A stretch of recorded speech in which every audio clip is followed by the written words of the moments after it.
Gusto ko ipaabot doon sa iba pang mga barangay captains and barangay officials na meron kami ginagawang project, no? Another non-profit organization, we call it Our Barangay Incorporated, no? Registered yan sa SEC. Ang purpose ng Barangay Incorporated is to connect the 42,025 barangays in the Philippines in the internet. In other words, no, sakaling itong barangay first district, no, walang internet capability, that our barangay incorporated will assist, no. Nagpa-fundraising kami na yung mga barangay na interesadong magkaroon ng internet connection, no, i-equip natin, no.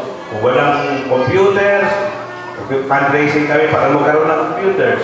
Kung walang pambayad sa internet connectivity, bakit kailangan i-connect sa internet ang mga barangay? No? Ang isang reason niya, dahil mas madaling makipag-communicate, no? Kung ang barangay meron silang internet connection. At hindi lang yan, no? Pagka meron ng internet connection ng isang barangay, tuturuan namin ang bawat barangay magkaroon ng websites. Dahil pag may websites na, no, ang bawat barangay, kung ano man ang produkto ng bawat barangay, pwedeng maging tindahan ng website. No? Kung anong servisyo ang pwedeng ma-promote sa isang barangay, pwedeng i-promote doon sa website. No? Mga training program natin sa Beautiful Heart Foundation, downloadable, pwedeng i-download yan sa website, hindi na kailangan magbigay ng DVD. Actually, itong mga sinasabi kong massage, yung mga from rags to riches, yung pagkagawa ng format, nasa YouTube na yan. Kung mayroon kayong internet at mabilis, matututo na kayo by just accessing the website. No? So, dinadahan-dahan natin, pinakasimple yung means of communication na mas mura. Mawawala na yung need ng papel, mawawala na yung need ng mga DVD dahil sa internet na. No? At ang kagandahan ng internet, no, worldwide. No? Kasi nasabi ko kanina, pinag-uusapan namin na itong area dito, Katimonan, Baridel, Bumaca, may tourism potential. No? Ang problema, kulang ang suporta ng government, no? Especially the Department of Tourism, na ma-promote yung lugar. So how do you promote it? Kanya-kanya barangay, promote it through your own website. No? So the Beautiful Heart Foundation can teach, no? Can assist, can train doon sa barangay na interesado, no? Na magkaroon ng website.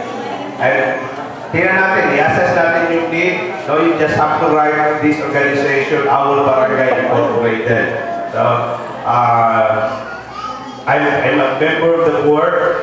So, may effort kami na mag-fundraising, actually, ang pilot barangays nito nasa Iloilo. Pero because na-expose ako dito sa Quezon, pwede next pilot dito sa lugar ninyo. No? Napakalaking bagay ang internet connectivity sa mga panahon to. No?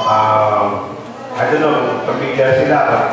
Siguro sa ating mga barangay leaders, kung na-realize niyo ang potential ng internet sa panahon to.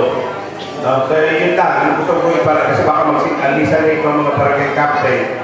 No? This is something that we can offer. If you feel that the internet connection is important, if you feel that the website for each barangay is important, you just approach us, you communicate with us, and we will try to help you. Thank you. Maraming po salamat. May sana i-share niyo po yun sa akin po sa Primera Distrito ay pwede po namin itakil with the barangay officials kung sakali po may interesado, po-contact na lang po kami sa inyo.